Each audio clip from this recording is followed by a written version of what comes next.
So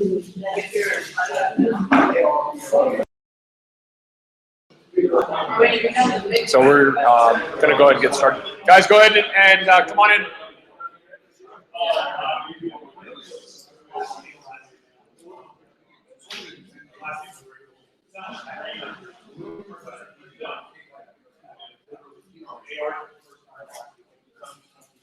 So let's go ahead and get started.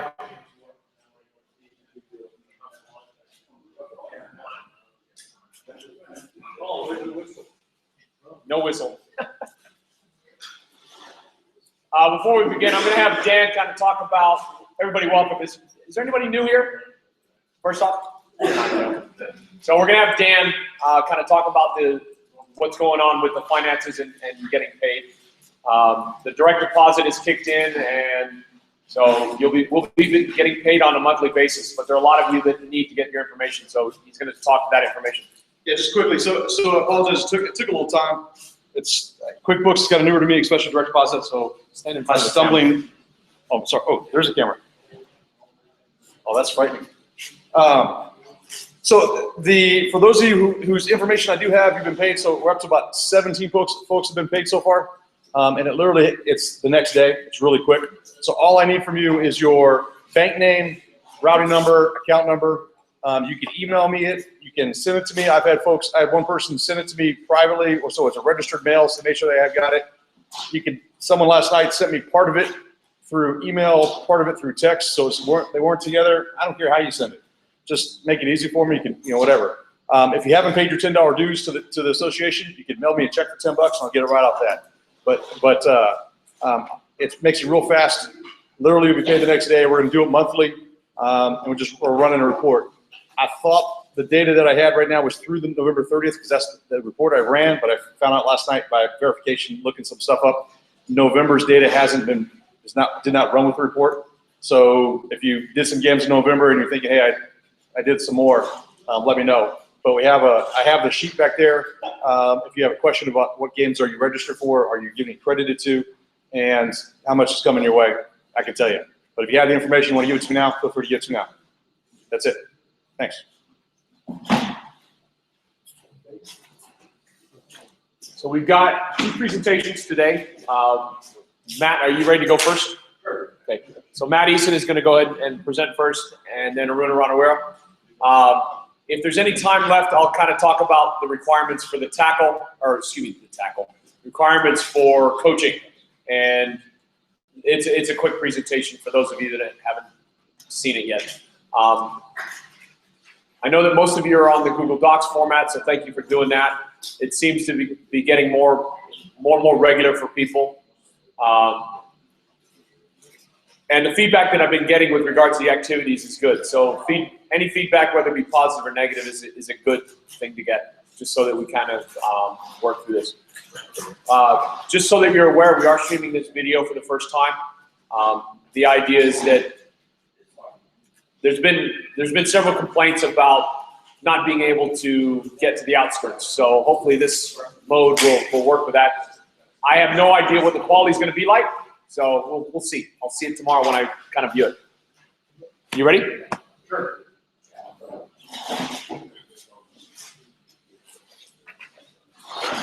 I can stand over here to avoid the camera? No, right?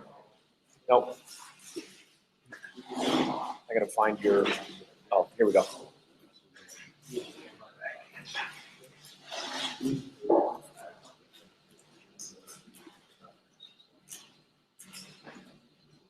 Oh, no, it's not. That's okay. I don't see it's not. It might be better with that. Okay.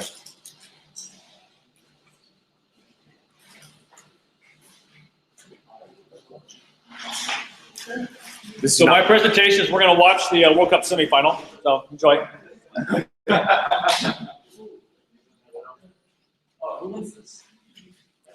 Spoiler alert. Is it Sean? Okay. Pause it and pause it.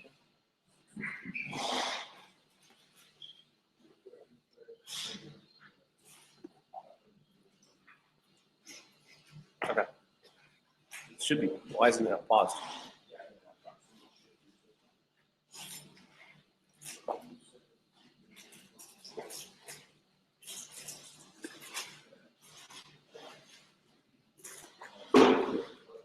There we go.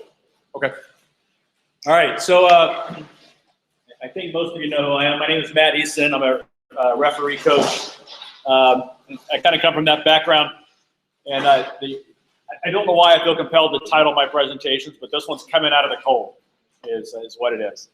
And what it is, I guess for starters, I have a real beef with watching international rugby produced by USA TV, such as NBC. And the real beef I have has nothing to do with the commentary. Nothing to do with the commentary. And if you can guess what that beef is, you take all the wind out of my sails. So do you have any idea? What do you think it is? If you don't count the commentary, what's wrong with USA produced rugby matches? What's that? They film it a lot like football, don't they? And Steve's real close to what my issue is. So we'll come back to that hopefully at the end of the presentation, and I'll tell you exactly what my issue is, and maybe you'll really understand by then. But the big picture is anticipation, right? And so what are we trying to anticipate, or why are we trying to anticipate? And I think the classic example to that is the Don Morrison tackle video. And in the Don Morrison tackle video, basically he's saying, if you would focus kind of on what's going on in the bodies around, then you can anticipate where the issue is going to come from. You can anticipate at that point in time in advance rather than having just crapshoot calls there. Somewhere else we also anticipate on a regular basis is, quite frankly, we want to get in goal for that try. So how we always rotate in goal, and from day one we're taught to do that. And so the big picture is anticipation, but within that there's several different portions of anticipation. There's the anticipation in terms of understanding or expecting what's going to happen, and then there's the anticipation on getting there before it happens. And that's really my focus right now in terms of, in the perfect scenario, I'd like to see referees go to where the tackle is going to occur and sit there and stand there just like this, flat-footed, and watch that tackle occur in slow motion. That would be the perfect scenario for me. But it's obviously a static game, so how do we do that? Or dynamic game, how do we do that? So to kind of take a couple steps back, last year I talked about anticipation, and the title of that presentation was "Look, He's Running Again." And to summarize that one real quick, the concept is, if you find yourself sprinting in a match, other than a sevens match, a lot of exceptions there, and other than a clear pick breakaway, but if you find yourself sprinting in a match, you probably screwed up because you haven't properly anticipated what's going to happen. So that should be a trigger to you as you go back and you watch your match and say, hey, why did I sprint? And so the way that came about was there was a referee coach I really have a lot of respect for. We were watching another referee. I said, man, that guy's fast. And he says, yeah, he's running again. And it took me a year to figure out what that meant. But then when I found that the light bulb went on for me, that was a big deal. So then we kind of extrapolated that a little bit from last year. And what it was, all right, well, how do I not sprint? So we started creating these triggers, if you would. I'm a big fan of triggers.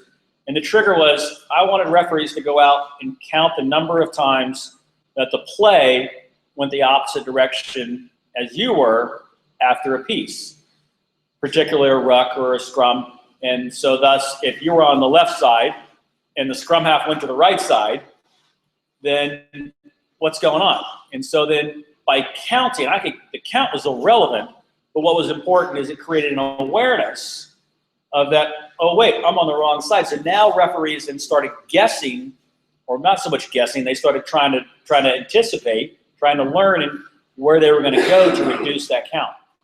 And so we had a lot of success about doing that.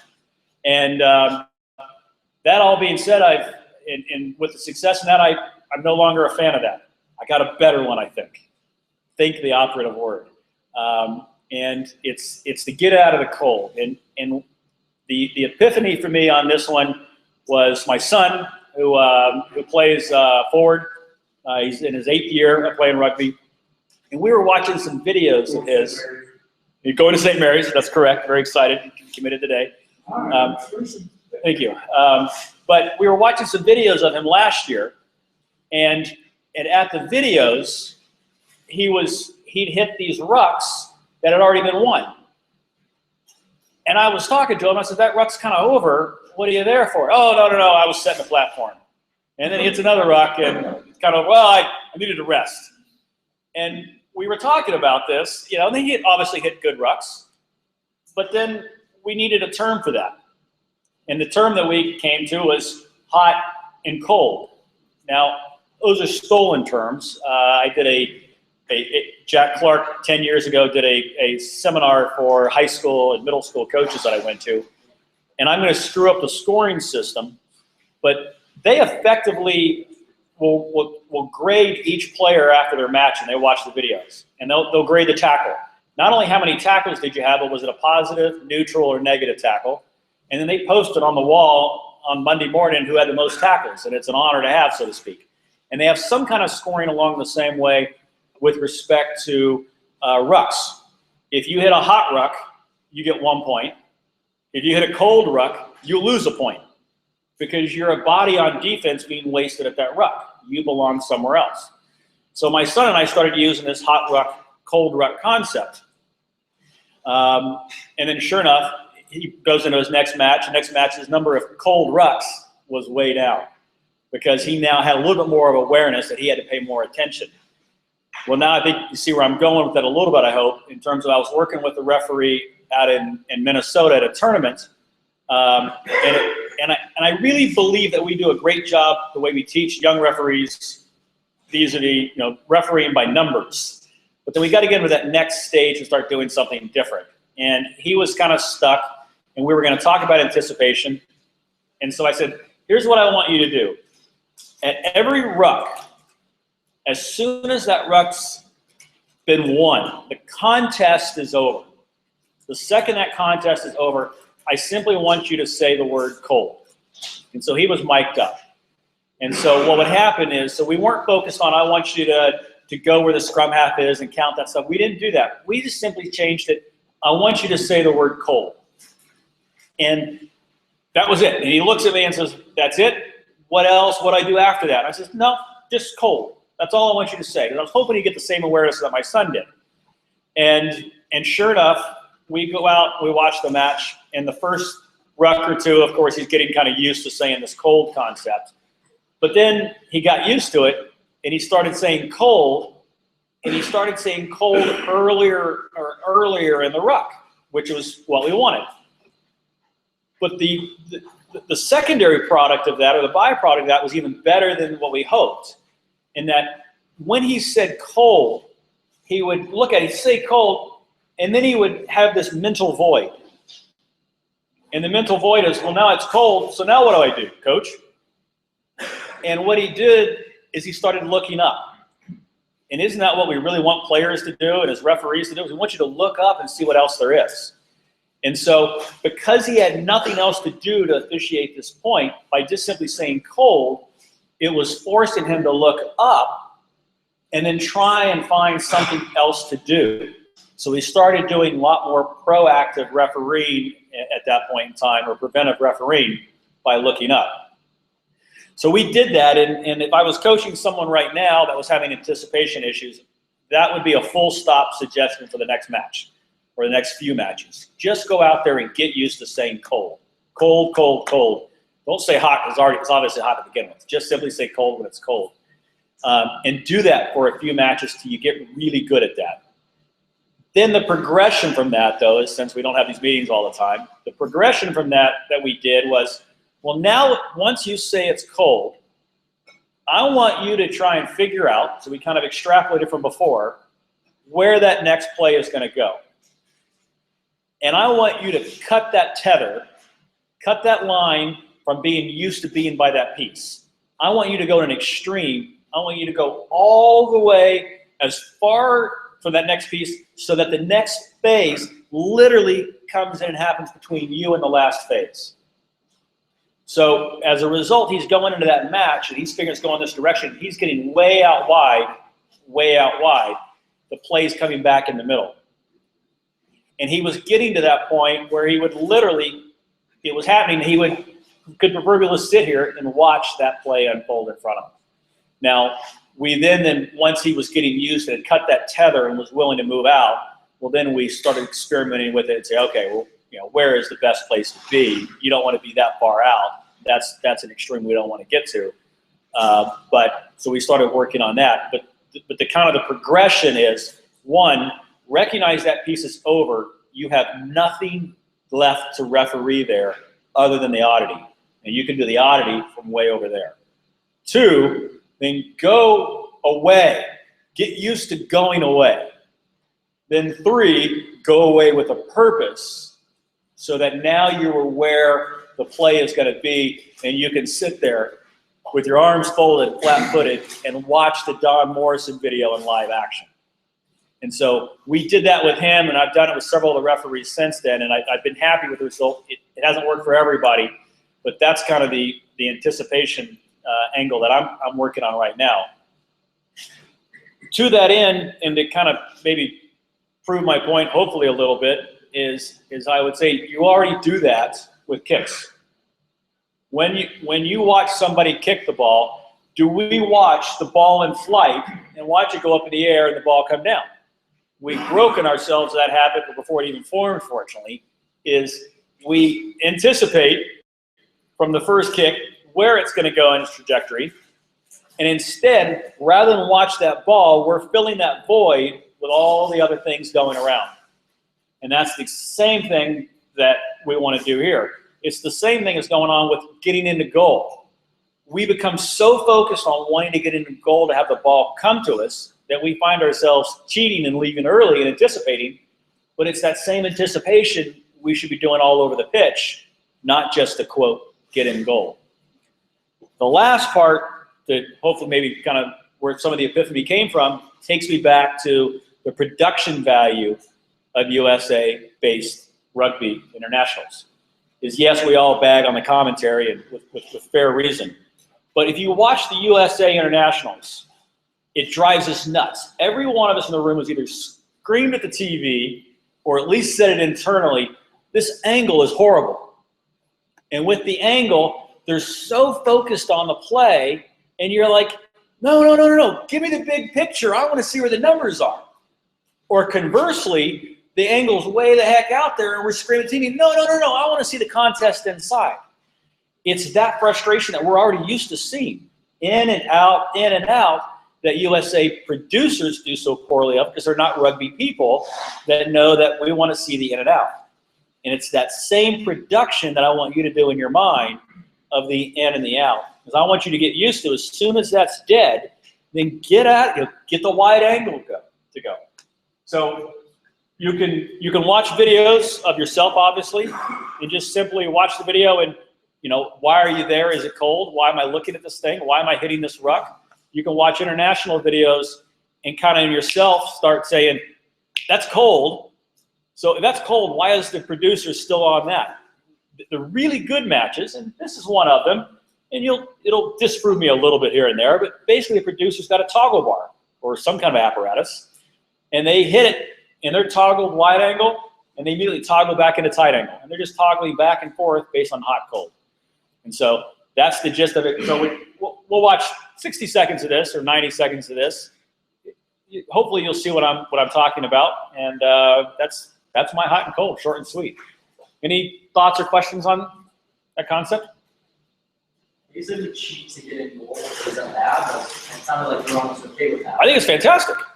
I think it's fantastic. I mean, we want to be in goal to see the play come at us, so you're not shielded from you're looking at the back of someone's back. Did they ground it? So we find ourselves, we teach from day one of referee class for positioning, where you want to cheat to get in goal. And so we've been taught that from the very beginning of refereeing, and I don't know why we're not teaching that from the beginning of referee in terms of get to the next play, stop refereeing. If this event's over, cheat in goal, cheat to the next phase. That's my message. Any other questions? Crickets? No? All right. So we want to cue it up for a second or two?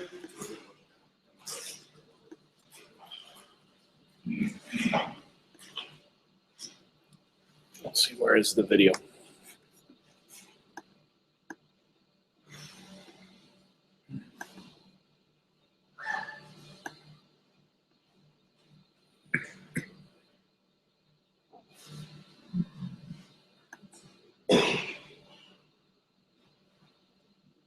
That's all right. There we go. This is the one on.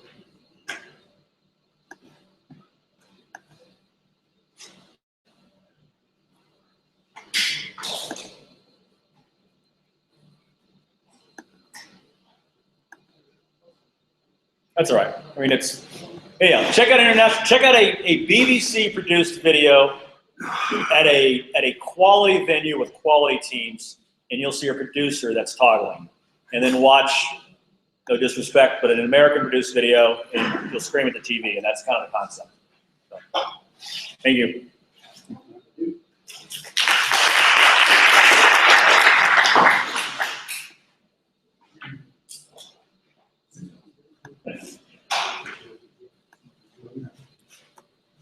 Aruna, you ready?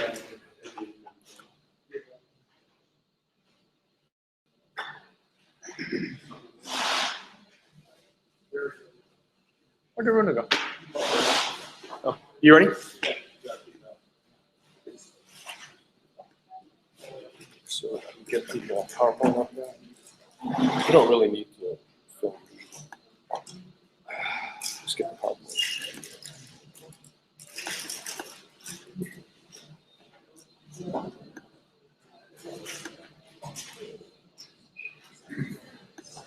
So for this, I'll use the screen here. If you can't see, feel free to move forward. We'll just have one video to watch. All right, I'll get it. Hang on.